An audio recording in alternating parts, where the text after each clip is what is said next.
together to talk about all the things we used to do. The laughs, the passions, the little Sebastians, the pits we fell into.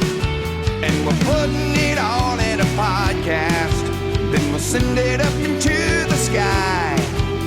We're calling it Parks and Recollection. Come on, little podcast, spread your wings and fly. Hello, everybody. Welcome to Parks and Recollection. It is literally the best Parks and Rec podcast you'll ever hear.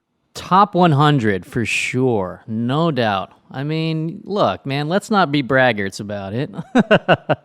maybe top 10, maybe top 10. I think, by the way, I think braggart is a word that I have not heard in a long time, and I think we need to bring that back. Don't be a braggart. It's almost like good. It's like medieval times or something, right? It's like an old word. I know. Well, that's why Alan Yang, my partner on this, gets the big bucks. He is a wordsmith. He's a writer. He wrote on Parks and Recreation, and he can use the word braggart. It's a very difficult word. It starts with brag, and it's about bragging. Yeah, we got a big episode today, man. This is a really exciting one. This is like when people talk about the all-time great episodes of Parks, this is often up there. It's often up there. It's kind of one of the ones that kicks it into gear, into like the real feel of the show. I really enjoyed this one. So Practice Date shows up in the top Parks and Recs for you? Yeah, I mean this episode is episode 4, season 2. It's called Practice Date. It's a really well-loved episode for a variety of reasons. Just for housekeeping purposes, it first aired on May 7th, 2009. Remember where you were on that date. Oh, I do. I do. Oh, there you go. You remember when the sunrise and sunset was? You have a 7:02 a.m. and the high tide was at 8:35. Hey guys, I just want to say I checked my records and sunrise that day was at 5:58 a.m. The high tide actually hit at 9:32 a.m. and the mercury topped off at an 89.6 degrees Fahrenheit. Back to you. It was written by the legend, the man, the legend, Harris Wittels, and directed by Alex Hardcastle. Yeah. This is a little bit of a Harris tour de force. I'd like to get into a little bit more of that later. Yeah. But yeah, I mean, this is one that people talk about because it's the introduction of so many different things, so many different games. And I have only 2 words for you. Duke, silver. It's a wild swing for the show. So I remember when that got pitched in the writer's room and it was like, are we really going to do this? This seems really insane. Like, I don't know if we could do this. Seems like a very big swing for this character who previously up to this point, we're talking about Ron Swanson, of course, had been very buttoned up and wore suits and all that kind of stuff. And so, what we did with him was kind of different. Shall I read an episode synopsis, Rob? Would you enjoy that? I would so enjoy it. For all you synopsis fans out here, let's get into the synopsis. Yeah. A local story breaks about Pawnee Councilman Bill Dexhart. Wait, should I be like a choir and say things like during your synopsis? Would that make it more entertaining, do you think? I'm sure that would make our audio engineers thrilled. I'm sure just tons of crosstalk and yeah. So I could be like, who? A lot of amens. Say it again. Like, I remember that guy. Just people tearing their hair out. I actually don't know how the engineering works, but I don't know. Sure, I mean, feel free. I'll try it this time. I'm gonna try it this time. So there's a story about Councilman Dexhart. Who? At a press conference, Councilman Dexhart, played by Kevin Simon. Yeah. At a press conference, he admits to having 4-way sex in a Brazilian cave while pretending to be, quote, building houses for the underprivileged, unquote. The scandal inspires Tom to start a game with the other parks employees to see who can get the most dirt on each other. Ooh. During the game, Ron and Tom find some incredible dirt on one another and decide to call a truce. The game also prompts Mark to be more open and honest with Anne. Aww. Meanwhile, Anne and Leslie try to tackle Leslie's nervousness about her first date with Officer Dave by pretending to expose her to terrible date scenarios. When Anne tells her she's now ready, the two celebrate and have drinks. Later, a drunken Leslie visits Dave's house. Dave seems annoyed and takes her home. The next day, Leslie tries to apologize to Dave, but he says she can make it up to him on their second date, saying the worst is behind them. So that's a very quick summary, but it's a very rich episode. You know, Yeah. it's a very rich episode. So much so that you almost can't tell what the A story and B story are. You know, usually the main character Leslie, you'd say that's typical. That's you know very simply the A story. But in this one, they're both really really complicated stories. This episode opens with all the people in the parks department watching the scene we've seen a ton of times where some contrite politician is having just eat a shit sandwich and apologize for something they've done, and he's saying, and to my wife, I apologize. All I can say is I wasn't just having sex. I was making love to a beautiful woman and her boyfriend and a third person whose name I never learned. And it goes on, but it's so, see, this, I love Parks when it's in this gear because it's got an edge to it. And I think a lot of that's Harris. I go, oh, you just know this is going to be good when it opens with that kind of a gambit. Yeah, I just want to shout out Harrison, and I wanted to talk about this with this episode because it's the first one he's credited with writing, and he joined the writing staff season 2. And for people who don't know who Harris was a really funny writer, stand-up comedian, actor. You know, he did a lot of, you know, he did all kinds of things in comedy, but he's one of the funniest people I'd ever met in my life, and you know, he passed away a few years ago. But the mark he left on comedy and a lot of different shows. You know, he worked on not just Parks and Rec, but he worked on Master of None with us. He worked on Eastbound and Down, Sarah Silverman show. And in you know his young life, he had a lot of impact. Man, this one is just like has his fingerprints all over it, and he brought a joy to the show. You know, so he was one of the younger writers, and you know, he just brought this fresh perspective. He ended up writing 12 episodes of the show. Other things about Harris, he invented a word. I don't know how many people out there have invented a word that made it into the dictionary, but Harris did that. He invented the word humble brag. So, Rob, I remember, you know, you must have heard this going around, but It's the best. But it, you know, essentially, humble brag is when. Man, this episode started with the word brag. We're just going right into humble brag. It's when you brag about something, but you couch it in terms that also express your humility and how much you appreciate life and how much, you know, like it's just like, you know, man, so blessed to be on set today. So blessed to have this beautiful trailer. So blessed to get paid so much money and have all these beautiful decorations and whatever it is, right? You get what that is. But he came up with that, and I remember we had offices next door to each other in the Parks and Rec office when he first started the show. And first of all, I remember he loved the band Fish, so he would constantly blast Fish in the office next door to mine, which was horrible because Yeah, I'm sorry. horrible. But I remember going into his office one day. We were talking about this phenomenon. He had identified it. It made him very angry. It happened with a lot of, you know, entertainment people, etc. And he had a few targets, and he's like, I'm going to start a Twitter account called Humblebrag, @Humblebrag. So we all went into his office. It's like me and Aisha Muhar and Harris, and we saw him start the account in his office, and then he started retweeting people. And just that's how it started. He just started retweeting the worst offenders, and just like, you know, that's when the origin of the Humble Brag Twitter account, which later turned into a book and later turned into an entry in the dictionary. And if I could just echo what you were saying, Alan, I think I had an interesting viewpoint of the writer's room.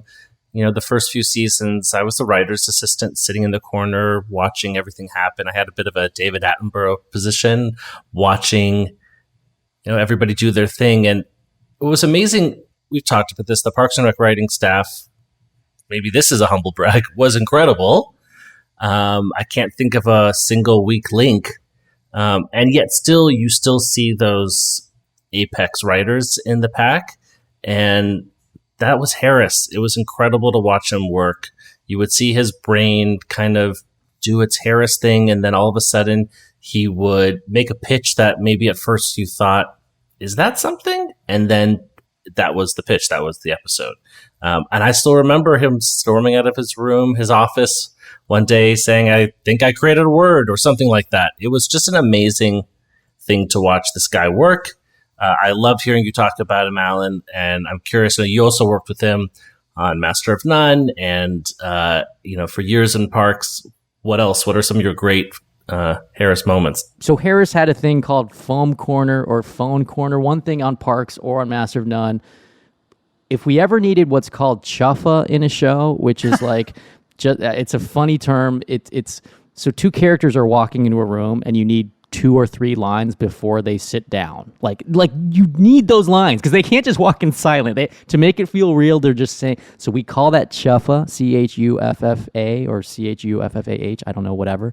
It's a nonsense word. So we called Harris the Chuffa King because we're like, Harris, we need 3 lines here. Just look at your phone. Look at whatever nonsense you just wrote down in the notes app. Like whatever nonsense you just wrote down, we'll just put it in the show. So there's some lines in Parks and Rec like that where he's like, what's your favorite kind of cake? And Donna, I think, says birthday cake. And he's like, that's not a kind of cake. That's like an occasion for a cake. She's like, yeah, whatever. It's my favorite. Like stuff that's not really a joke, but like just close joke approximate. Like, like that's kind of what, and so that's what Foam Corner is. Foam Corner, they've done it on other podcasts, but just to give you an idea of who he was, I looked up a couple that I remember. It's like, these are not jokes. Where there's a will, there's a Wayans. That's something. That's what he said. Wi-Fi. There's a will, there's a Wayans. That's right, like a Wayans brother. Amazing. And then there's another one that says Wi-Fi because Fi. There's wheat thins. Let me know when you got wheat thicks. Give me that wheat. And then the legendary, of course, this is all from Comedy Bang Bang, but the legendary one. I want to open a Jamaican, Irish, Spanish small plate breakfast restaurant and call it Tapas the Morning to Ja. So anyway, that's Harris's Foam Corner. I want to dedicate this. This is a sensibility that, unfortunately or fortunately, from your point of view, did permeate Parks and Rec a little bit. And I think Practice Date was a good showcase, his first credited episode. That is a little bit about Harris, but we'll talk more. And about by the way, he's in, and for people who may not know, he is in Parks and Rec as an actor. Of course, yes. He's part of the Animal Control group. So it's, I believe his character's name is Harris. Harris and Brett, right, is the character. Him and Colton Dunn are in the Animal Control. So yeah, he's in the show, and what he brought to the show is just this sense of fun, very comedy forward. Apologies for the blue language, but sometimes Harris would say, motherfuckers just want to laugh, right? So we talk about story, we talk about character, we talk about all this stuff, but he would always push for the comedy. He would push for, making the characters just fun and funny, and so you're having a good time watching the show. How does that discussion go? Because I'm the same. Like when as the actor, I'm like, guys, if people want plot and all that, they can watch the dramas. When I'm watching a comedy, I just want to laugh. Honestly, I hate to say it, I don't really care. I'm struggling with it right now. I'm working on a show right now, and it's a tone issue, right? Every show has sort of a balance, right? You look at super, super joke heavy shows, like the ultimate is like an animated show like Family Guy or something. That's all jokes, no plot, right? No story, no character. They don't care about lessons. You're not changing the characters. They're not learning. And then you go all the way to the other side. Now we look at comedies, and like there's shows that are a little bit more dramatic, right? It's like, a show like Atlanta is kind of like interesting and kind of whimsical and weird, but they're not going for jokes, or like Maisel or shows like that. Like, Fleabag has jokes in it, but it's a little bit more dramatic. And so there's a huge range, right? So you have to pick the tone of your show. And I think we've seen that in the episodes we've covered in this show already. In Parks and Rec, I think it started out a little bit quieter and then moved to a little bit more rollicking and fun and comedic. And Harris was part of that, and some of the other writers who joined season 2, Aisha and Kitty Dippold and Mike Scully, that they all contributed as well. And it's a balance, because to me, Rob, I totally get where you're coming from, but I think as the writers of the show, and I think the showrunners of the show would say, you gotta care about the characters, and you gotta care about the stories to be laughing in a lot of cases, and it's that balance, right? And I actually,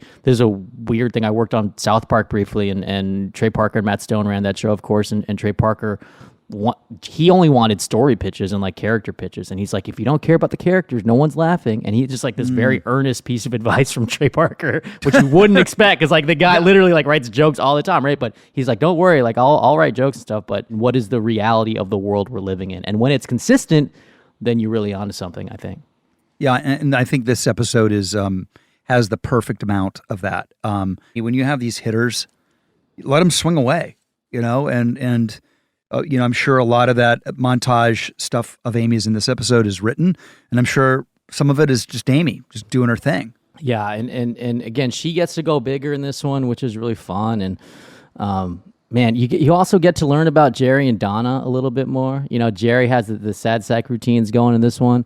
There's a potentially ill-advised bit, but a bit in there nonetheless, where Donna admits she voted for David Duke, white supremacist. Amazing. So, you know, it's pretty broad, but it's like, but she's so high profile. It's like, oh, her reactions are so funny. Retta's reactions are so funny when it's like, this shit just got real. Like she's like when they're digging up dirt on each other, and she looks to camera. Rob's doing the look right now, but she does the look to camera. Retta's for me, without a question, the Hall of Fame of looks to camera in no particular order are Adam Scott's sort of like vaguely confused, Aziz's gigantic-eyed, smiley, excited, and Retta's like I can't believe this is happening. This is great. Look, those for me, those three, you know, you can't compete. Yeah, I think it happens. I think the first time it happens is after Tom reveals that both of Ron's ex-wives are named Tammy, and then he says that was a Jaeger secret. You breached a Jaeger secret, and then Donna just looks at camera and she's like, "Yeah, this escalated a lot." But man, that's a delightful exchange. And then the talking head where Nick says, "You know why? Yeah, my mom is also named Tammy. Why do you ask? It's just my mother's also named Tammy." That's a very good joke. Total deadpan. What I was struck by was Tom Haverford is in full Tom Haverford mode now. That crazy smile, wide-eyed like look that eventually made its way into the opening credits. That's right, it's in there. And Drunk Leslie, as I've said before, Drunk Leslie is my favorite Leslie. When you let Amy Poehler play drunk, you just stand back, get out of the way, because the magic is about to happen. She goes big in this one. I forgot all that stuff because it's like she's really like, it's like, oh, wait, we have this extremely funny person as the lead of the show. Like, let's let her go. She does all those intentionally bad accents, right? English accents. And she's playing drunk and she gets to do silly stuff and make stupid mistakes in the show. And then on the B story side, you have those Aziz moments where he's really fun. They're going nuts. And you get Ron playing saxophone at the end. So again, it's a rollicking episode. It's like they really are, you know, I say they, I guess I worked on the show, but it really is like they're really going for it. It's like, but it truly, you know, it cuts loose in a way that you know, embody the spirit that the show would take on. And so everyone gets a great moment. How about another moment I love was Jerry finding out he's adopted. Like that happens accidentally. Like that there's just, the digging up dirt storyline. Like again, that's an example to me of something that comes about organically, like it's in the world. It's like they're talking about public service, they're talking about politicians, then you hang a little bit of a story on it. Like, what if we all dig up dirt on each other? And then it becomes this character thing where you learn, it's a secret exposition. You learn about all these different characters and they can be funny, but you also deepen the relationship. And how about the pathos at the end when Ron finds out that, you know, Tom has a green card marriage? Like that punctures Tom and that makes you feel for Tom, and they come to this truce. And so all that stuff's like, oh, wow, that stuff is really well constructed. So kudos to the people running the show. You know, Tom Haverford, being the connoisseur of all things cool and hip and happening, has a BlackBerry in this episode. Man, he's using this BlackBerry. Remember that little ball? Remember the BlackBerry Remember the Pearl ball, with a little trackball in your phone? Yes. Now we're aging ourselves. Like a child is like, I've never seen what you guys are talking about. But those BlackBerries had like a sphere in the middle, like a rubber sphere that you would use. Sometimes computers would have those too. Anyway, the worst cameras ever. I mean, the worst cameras of all time. Well, and then at some point at the end, some lady comes up, an older lady comes up to Duke Silver, and she has like a big digital camera. It's like, no one has that. Like, no one's taking that to a concert. It's like, you use your phone. But yeah, he had a BlackBerry. That was really funny, man. So let's talk about Duke Silver. You got to walk me through this. You're in the writer's room, and somebody goes, I know, Ron Swanson should have an alter ego. And at that point, people say, you're fired? I think, correct me if I'm wrong, I looked in the research a little bit, and it either was pitched by Greg Daniels or Dana Gould. And if it was Greg, it's like, okay, Greg created the show, so no one can fire him. But if it's Dana, it was like, maybe he can be fired. Dana was really funny. Dana was a consultant. He would come in like once or twice a week. He worked on The Simpsons, so he just kind of like a stand-up who's been around forever, like a legend of all comedy. So regardless of who pitched it, It is one of those things where, like we talked about a second ago, you have to decide whether it's too crazy for the show, whether it's too crazy for the world of the show. Like, will it break the show? And in this case, it sort of just gave this other dimension, and the show became a little bit more cartoony, and that's okay. Like, people really enjoyed that. But I don't know. It is. I look back and I'm like, I don't know if I would allow that. But yeah, it's funny, man. It certainly gives Ron another dimension. That's for sure. I don't think I ever had any interaction with Duke Silver, and I obviously knew about it and I knew it was a thing, but I don't think I'd ever really properly seen it until rewatching this episode. And here's the thing that struck me was, like, it's one thing to have him have this alter ego, and it's so funny, this just smooth, jazzy, sort of sexy Barry White, patter that he has is great. But then he literally says, I've cultivated an image in the office very carefully. And you're like, oh, wait, so he's self-aware enough to know it? Wait. And what are you saying? Are you saying that his office persona is something that's a pose? That he's cultivated? Yeah, it's very self-aware. We also talk about that, where you shouldn't have characters be aware of their own characteristics in the show. But, look, I think something that really pulled us through, and sometimes pulls you through in many ways on a show, is when the force of nature of the actor behind a role is so great. Yep. You can smooth other things like that. You can smooth other things like that where the writing isn't 100% perfect, detail perfect, everything's, perfect for 100 episodes. When you have Nick Offerman and his look, his persona, his voice, his acting level, his comedy, his mustache, everything about him, when all of that is such a strong force, it's almost like it's just going to smooth everything over. And I think that's the case with Ron Swanson, because it's like, it was, to me, look, I think a lot of credit goes to the writers and to Mike and Greg for creating this character. But man, when you fuse that with Nick Offerman, it's just so powerful. And people just accepted this Duke Silver thing as like, yeah, he plays jazz saxophone in Eagleton on the side. It's like, wait, sure. What? And it happens in episode 10 of the show. It's like it's not like season 7. It's like, fuck, we don't know what to do. Let's just make him a saxophone player. Episode 10. It's like, it's pretty soon. So, no, it's a wild swing. It's a wild swing. And also, like, it sort of resolves a story where you just found out a guy's marriage is a sham. Like, that is also funny. It, like, kind of goes from kind of serious to like a really wacky kind of ending. But anyway, it was a joy to watch. And then it dovetailed with the A story in a great way, where I love the story turn at the end where, Officer Dave comes in and is like, well, don't be so nervous about your first date because tonight's actually our second date. It's like we hung out and like, that was actually touching, and then it just kind of ends.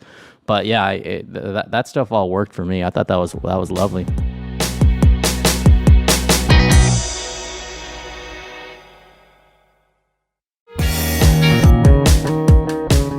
One of the running bits I have about the show is gifts, parties, and jobs. Like the show is just gifts, parties, and jobs. And like, maybe we should add secret persona, because like so many people have secret personas on the show.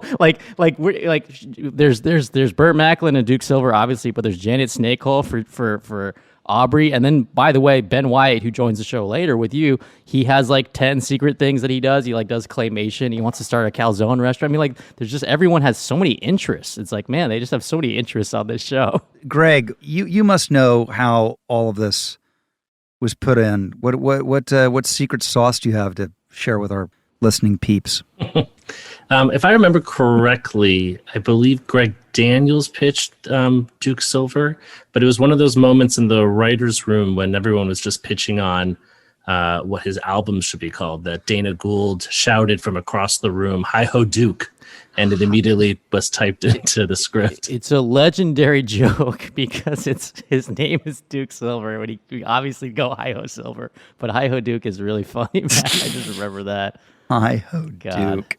And I wanted to make a comment, too, about what you were saying about the alternate personas. I remember Greg Daniels saying in the room that with a character comedy, if people love the character, you'll kind of love them doing anything. And so there was a lot of time spent in the early days getting people to love these characters so that when Ron Swanson becomes Duke Silver or when Andy Dwyer becomes Burt Macklin, people are like, yes, this is incredible. I must see more of it. This is also the introduction of one of my favorite satellite characters, Perd Hapley.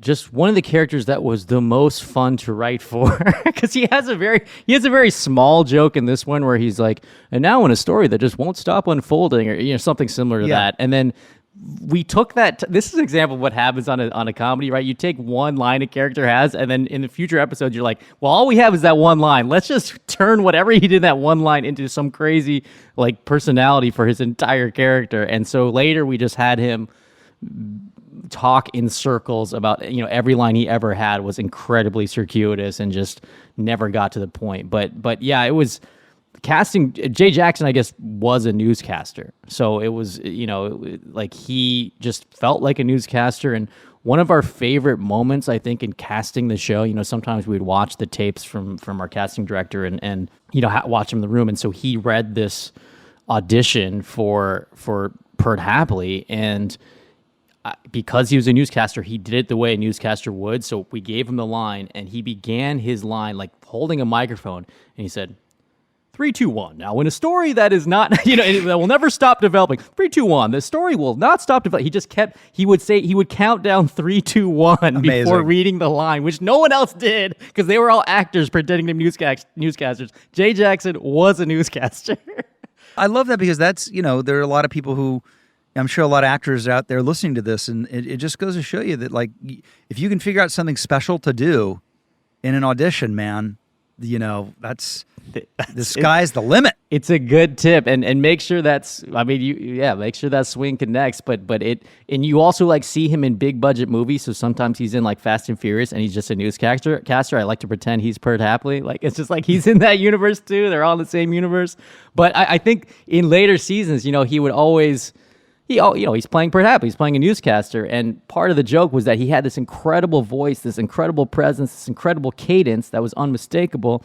But I think he, at a certain point, was like, am I just going to keep playing this character? So we'd always have him do the lines as Perd, and sometimes he would just kind of read it more like a normal guy, and then sometimes I go to him like, you got to read this one like a newscaster. He's like, okay, just read it like a newscaster. It's like, yeah, that's the bit, man. Well, it's funny because that is one of the things about Parks and Rec that I struggled with. Is there's like kind of I don't know how to put this, because it's not a negative, it's not. But like I was like, when I started playing Chris, I was like, so I'm going to be like super positive in this scene too? Yeah, I know. And you realize, no, that's the thing. Yeah. You play that, this is an orchestra, that is your instrument, play that instrument.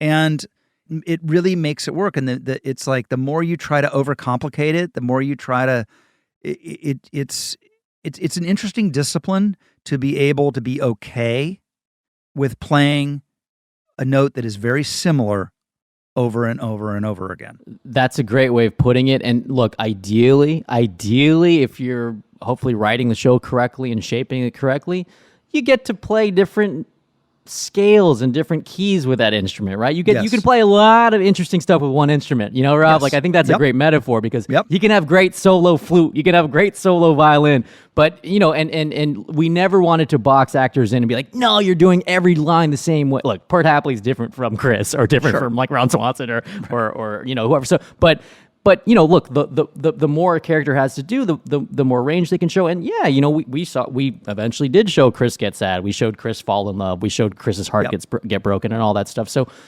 look, we never want an actor to feel like they're boxed in and feel like that. Oh man, every line reads the same. But at the same time, you're right. It all kind of works in concert. That's what's beautiful about an ensemble show like this is the pieces do fit together. And if suddenly Chris is super negative for 7 episodes, like it throws everything out of balance. It's instruments in an orchestra or ingredients in a recipe, right? So that's an interesting observation, and I totally sympathize with actors being like, same thing every episode. We'll try our best to not have it be that, but That said, I'd love to see Perd Hapley doing his acting thing. That would have been great. Perd Hapley, I think, I believe is a jazz singer of some kind. I feel like in one of the Yes. like on one of the rap parties, he like sang with Duke Silver and Mouse Rat. By the way, Duke Silver would play with Mouse Rat at the rap parties sometimes. That's another insane thing about the show. But yeah, he would come out and play saxophone. I remember that too. It was very, very wild. Kept using all the ingredients, all the characters. I would say to Nick, is Duke Silver playing tonight? He'd be like, I don't know. I have to ask him. That's oh man. Now, is it my imagination or is Pratt not in this episode?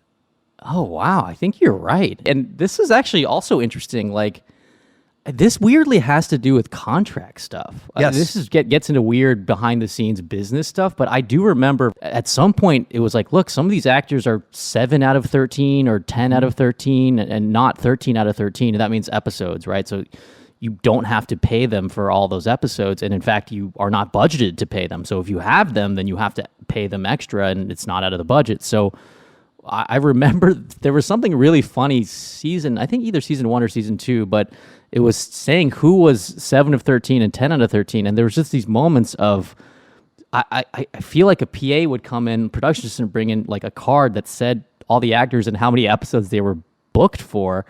And yeah, I remember Mike being really surprised. It was wait, Aziz is 7 out of 13? It wasn't that. It was something like that was like, wait a minute, we don't have like, it wasn't Polar because she was all episodes, but like, yeah, it was someone really like big characters like Nick or whoever. It's just like 7 out of 13. It makes no sense. Like, it just doesn't make any sense at all. But yeah, Pratt was bumped from a guest star season 1 to a regular season 2. So I don't think he was all episodes. He wasn't all episodes produced. So yeah, he's just not in this one. So sad for Pratt. I mean, what happened to that guy? I know, it just ruined his career. I just love the.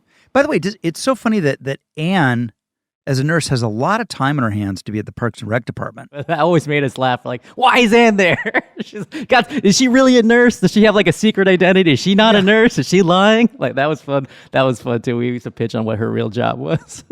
What was when Ron Swanson gives his scientific scale of hotness in the episode? Yeah. And at the top of the hotness is Steffi Graf.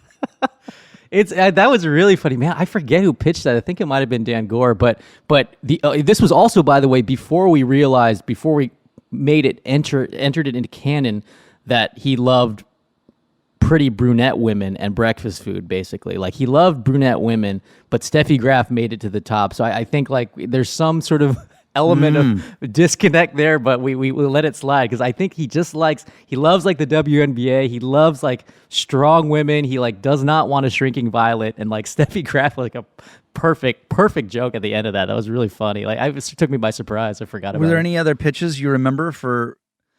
God, I don't know. I think it was a lot of like athletes. I think it was like strong women, like people who were just like something about Steffi Graf. Also, like not just a very successful athlete, but just no nonsense. Like, you remember, it's just like, yeah, man, I'm the best, and like just really good at my job, and like graceful, but also just really strong and fluid.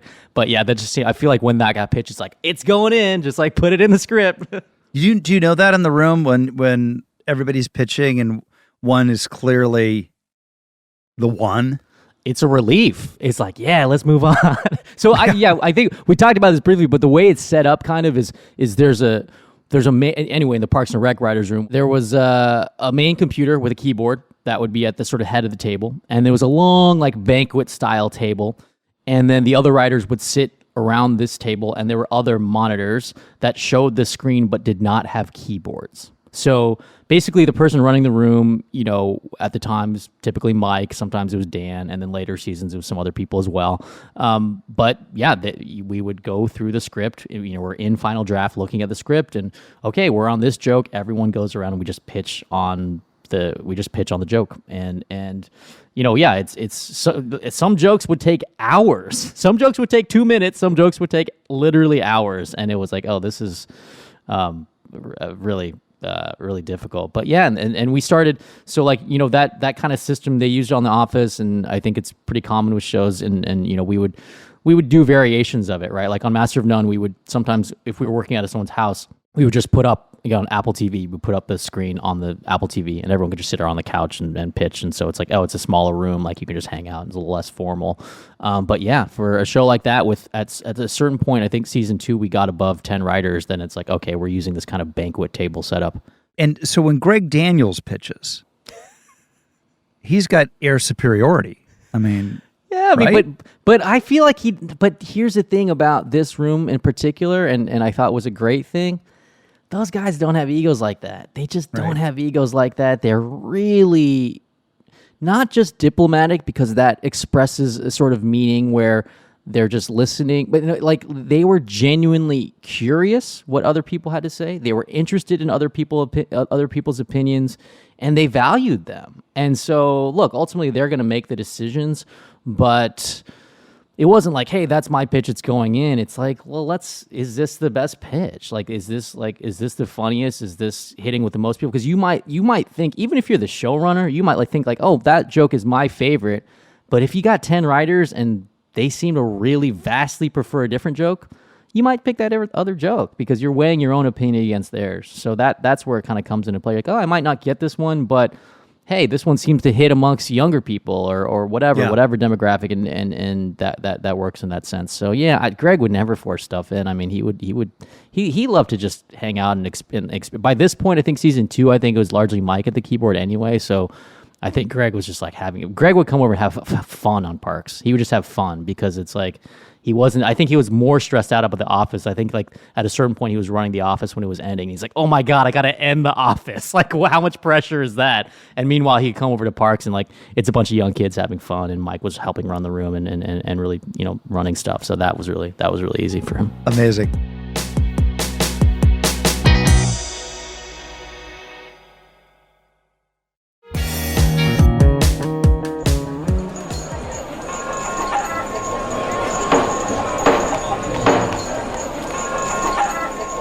I feel like we need to hear from the people. Let's do it. Let's take a trip into the Pawnee Town Hall. Where do you want to do the town hall this week? What part of town? Lake Wawasee. Okay, great. We're doing it by the lake. This question comes from Rosalind from Rosemead. I like the alliteration there. Who are your favorite pop culture politicians outside of Parks and Recreation and The West Wing, the 2 shows that you worked on, Rob? Who are your favorite pop culture politicians? But he's not a politician. Who are you thinking of? I was Jack Donaghy of 30 Rock. Yeah, he seems like a politician. He's not. Fun fact: they were gonna do like another show with him where he runs for mayor. So you're in there. You're in the vicinity. They didn't end up doing that show, but they almost did that. I got a couple. One I like is Clay Davis from The Wire, a really fun one, man. His great tagline, great catchphrase, just the word shit, extended a long time. So Clay Davis, just a horrible guy too, just a horrible character. Really good. Who else? I'm trying to think who else it would be. Oh, I got a really good one. I just had to Google his full name just because I really want to read the whole thing. You guys remember a movie called Idiocracy? There's a president named President Dwayne Elizondo Mountain Dew Herbert Camacho. So that is played by Terry Crews. He's got the machine gun. He's got the long hair. So I'm going with that. That movie, Idiocracy, is, first of all, it's all true. And that movie's amazing. That movie is absolutely, I had Dax Shepard on Literally. Yeah. My podcast. And we talked about Idiocracy at length because if you haven't seen it, it's not a perfect movie by any means, but it is absolutely riddled with genius. It's got enough good stuff in there, and it's like now that movie's like a little bit older, so you watch it like, wow, that is like sadly true. It's really it's almost like a series of sketches, but it's really fun. It's really funny, man. Yeah, and Maya Rudolph in that movie, and yeah, there's a bunch of really funny people. There's a bunch of presidents that like are honorable mentions for me, where it's like the president Independence Day, the president Air Force One, the president, like what's Bill Pullman, Independence Day? Independence God Day. help our nation, whatever the hell. Yeah. He's got that great speech. Yeah, legendary speech. Get off my plane, Air Force One, of course. Get off my plane. There's a lot of good ones, man. There's a lot of good ones. I know I don't answer every town hall question, but this is one I gotta answer. I gotta pop in. I love politics and I love politically set things. I'm not allowed to talk about the West Wing, although it is my favorite. President Bartlett at the top. However, to follow the rules, I have to call out Dave from Dave. Have to. It's an amazing movie, an amazing role, amazing character, and of course, Andrew Shepard, the American president. Just a beautiful, beautiful romantic comedy. Highly recommend. And this is just coming in on the wire. Schulte's calling out Bulworth. And of course, he's absolutely right. Back to you. That was great. That's it. That's all we got for this episode. We got nothing more. All right, cool. Yeah, join us next week. We got another great episode and equally mediocre hosting. All coming up for you next week. That's not the way to be a braggart, Rob. I got scared. I don't want to be called a braggart. I don't want to do a humble brag. Subscribe wherever you get your podcasts and tell a friend. Thanks to producer Greg and producer Schulte. Goodbye from Pawnee. Bye, everybody.